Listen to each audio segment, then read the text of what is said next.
શ્યામકુમારના નમસ્કાર। આજના વિડીયોમાં આપનું સ્વાગત છે। તો ચાલો આજે પણ જાણી લ્યો નવી માહિતી। પણ ચેનલને સબસ્ક્રાઇબ કરવાનું ભૂલતા નહીં। ચાલવું એ એક સરળ અને અસરકારક કસરત છે જે હૃદયને મજબૂત બનાવે છે, બ્લડ સુગરને નિયંત્રિત કરે છે અને વજન ઘટાડવામાં મદદ કરે છે। દરરોજ ચાલવાથી શરીરમાં ઓક્સિજનનું સ્તર સુધરે છે, તણાવનું સ્તર ઓછું થાય છે અને ઊંઘની ગુણવત્તામાં સુધારો થાય છે। ઉપરાંત, તે સાંધાને લવચીક રાખે છે અને રોગપ્રતિકારક શક્તિ વધારે છે। જો કે, ઘણા લોકો ચાલતી વખતે કેટલીક સામાન્ય ભૂલો કરે છે, જેના કારણે તેના ફાયદા ઓછા થઈ જાય છે।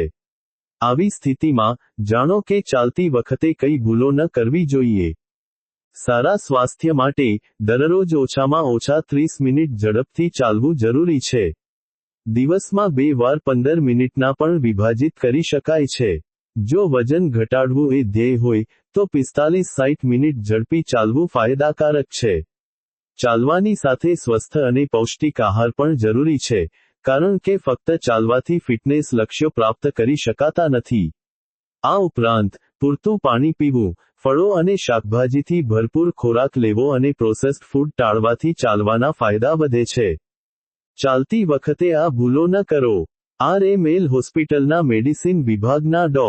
સુભાષ ગિરી સમજાવે છે કે ચાલતી વખતે, લોકો ઘણીવાર કેટલીક એવી આદતો અપનાવે છે જે તેમના સ્વાસ્થ્યને ફાયદો થવાને બદલે નુકસાન પહોંચાડે છે।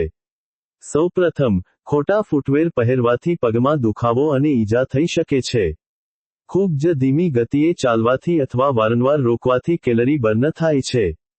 ચાલતી વખતે સતત મોબાઈલ ફોન તરફ જોતા રહેવાથી શરીરની મુદ્રા પણ બગડે છે અને ઈજા થવાનું જોખમ વધે છે। ખાલી પેટે લાંબા સમય સુધી ચાલવાથી થાક અને નબળાઈ આવી શકે છે, જ્યારે ચાલ્યા પછી તરત જ ભારે ખોરાક ખાવાથી પાચનતંત્ર પર અસર પડી શકે છે। આ ઉપરાંત, હવામાન પ્રમાણે કપડાં ન પહેરવા, વોર્મ અપ અને કૂલ ડાઉનને અવગણવાથી પણ સામાન્ય ભૂલો છે।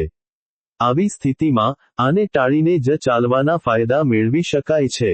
આ બાબતો ધ્યાનમાં રાખો। હંમેશા આરામદાયક અને સારી રીતે ફિટ થતા જૂતા પહેરો। ચાલતા પહેલા હળવો નાસ્તો કરો અને પછી સ્વસ્થ ભોજન લો। યોગ્ય મુદ્રા અને સ્થિર ગતિ જાળવી રાખો। ચાલતા પહેલા ગરમ થવાનું અને પછી ઠંડુ થવાનું ધ્યાન રાખો।